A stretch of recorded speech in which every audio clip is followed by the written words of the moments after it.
All right, today we're tackling something that can feel like a real roadblock in calculus, but we're going to turn it into a superpower. We're talking about integration by substitution.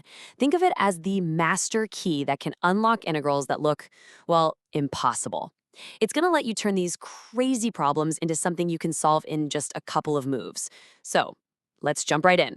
Okay, so right off the bat, how would you even start with this? I mean, look at it. It's a lot. This thing looks pretty intimidating, right? Your usual bag of tricks, those standard formulas, yeah, they're not going to help you here. But don't worry. Stick with me, because by the time we're done here, you're going to know exactly how to crack this thing open. So here's what we've got on tap. First, we'll cover the basics, the why and the how. Then we're going to level up and learn how to spot patterns that aren't so obvious. After that, we'll dive into a really tricky trig problem. And finally, we'll wrap up with what you need to do to make this skill your own. All right, let's get into it. Section 1, the method. We're going to cover the why and the how, and this is really your first unlock. We have to build a solid foundation here, because once you get this part, everything else we do today is going to make so much more sense. Okay, but first, a quick prerequisite check. And I gotta be real with you, this one's non-negotiable. To use this key, your differentiation skills have to be sharp. Seriously, this whole method is built on the back of differentiation. If you're a little shaky on your derivatives, you're gonna wanna pause and brush up on those. Think of it like this. Differentiation is the engine that makes this entire thing go. So what is integration by substitution, really? At its core, it's a simplification technique. It's all about making our lives easier. We find the most complicated, annoying part of an integral, and we swap it out for a simple, single variable. We'll usually call it t. The whole goal is to take a problem that looks like a mess and transform it into a simple, standard form that we already know how to solve. You know, something like the integral of 1 over t. Okay, theory is great, but let's see it in action. We'll start with a classic. Check this out. The integral of e to the x divided by 1 plus e to the x. So where do we even begin? The big question you should always ask yourself is this: can I see a piece of this puzzle whose derivative is also sitting right there in the integral? And this is where our 4-step process comes in. It's super straightforward. First, you choose your t. Here, we're going to pick the whole denominator. So let t equal 1 plus e to the x. Now, why that part? Well, that brings us to step 2, differentiate. We find dt. And the derivative of 1 plus e to the x is just e to the x dx. And would you look at that? The e to the x dx is sitting right there as our numerator. That's the connection we were looking for. Step 3 is where the magic happens. We swap everything out. The denominator becomes t, and the e to the x dx becomes dt. So our whole complicated mess just turned into the integral of 1 over t dt. How simple is that? Then, step 4, after we integrate, we just put the original function back in for t. And boom, there you go. The integral of 1 over t is just the natural log of t. We swap back in our 1 plus e to the x, don't forget the plus c, and that's it. You've officially unlocked your first problem. That's it. That's the core loop, the fundamental process we're going to use over and over. All right, you've got the basics down, so let's level up. In this next section, we're talking about advanced pattern recognition, or as I like to call it, when the key is disguised. Because, you know, problems aren't always going to be so nice and neat. Sometimes that perfect function and its derivative pair is hidden, and we have to do a little detective work to find it. Remember this beast from the beginning? Yeah, it's back. Now, if you look at it, there's no obvious t to pick, is there? The derivative of the bottom is not the top. The derivative of the top is not the bottom. It just doesn't work. This is where we have to get a little bit clever. And here's the trick. If the pattern you need isn't there, you make it yourself. Now, here's a pro tip for you. When you see a fraction with polynomials like x to the 4th and x squared, a really powerful move is to divide both the numerator and the denominator by x squared. It feels a bit random at first, but what it does is rearrange the whole problem to reveal a pattern that was hidden before. And check it out. After dividing, this is what we get. Now let's pause for a second, because this is the aha moment. Look at that new numerator, 1 plus 1 over x squared. Just ask yourself, what function's derivative looks like that? Well, the derivative of x minus 1 over x is exactly 1 plus 1 over x squared. So now we can see the pattern. The numerator is the derivative of a function related to the denominator. We just had to dig it out.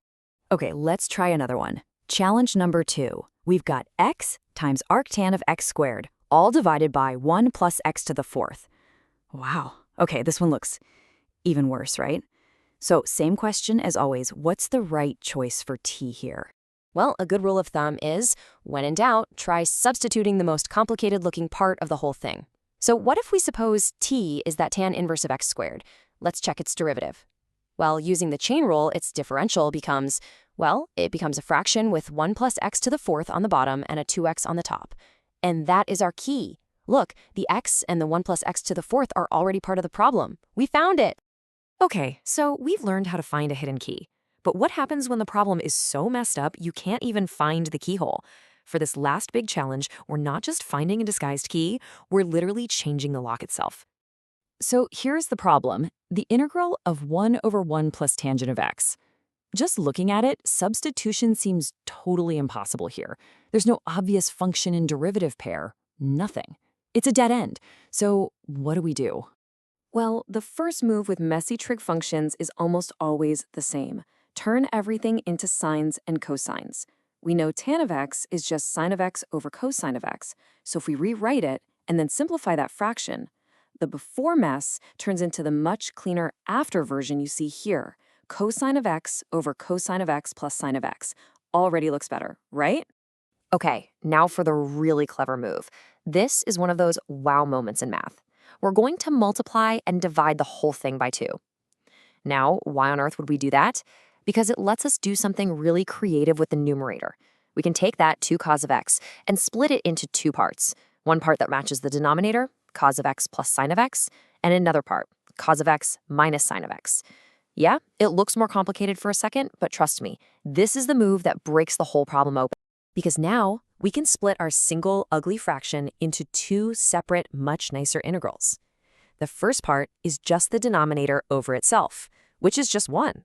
So that's 1/2 times the integral of 1 dx. Super easy. And that second integral? Look closely. Cos x minus sine x over cos x plus sine x. That looks like a perfect setup for substitution, doesn't it? And that's the punchline. Just like that, the second part becomes a simple integral of 1 over t problem. If we let t be the denominator, cos x plus sine x, its derivative is cos x minus sine x, which is exactly the numerator. So after all of that manipulation, all of that creative algebra, the really hard part of this problem just boiled down to the exact same simple pattern we learned at the very beginning. Okay, wow, let's take a breath and bring this all home. We've gone from the basic method to finding hidden patterns to literally rebuilding a problem from the ground up. So what are the big takeaways? What's your next step in mastering this method? So here are the key strategies to remember. First, always be on the lookout for a function and its derivative. That's your primary target. If you can't see it, don't give up. Try some algebraic manipulation like dividing by x squared. If you're stuck on a trig problem, your first move should probably be converting everything to sine and cosine. And hey, if a part of the integral just looks awful and complicated, try substituting that. But really, the absolute #1 thing is practice. Pattern recognition is a skill you build by doing, so the more problems you try, the sharper you'll get. And you know, the most crucial point here isn't just learning the answers to these specific problems. It's about learning the process. It's about training yourself to look at a hard problem, not panic, but instead identify the real challenge and then dig into your toolkit of strategies to break it down into something manageable.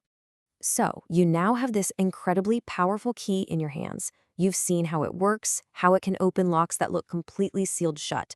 The only thing left is for you to go find a new lock to pick. So my question to you is, now that you have the key, which problem are you going to unlock next?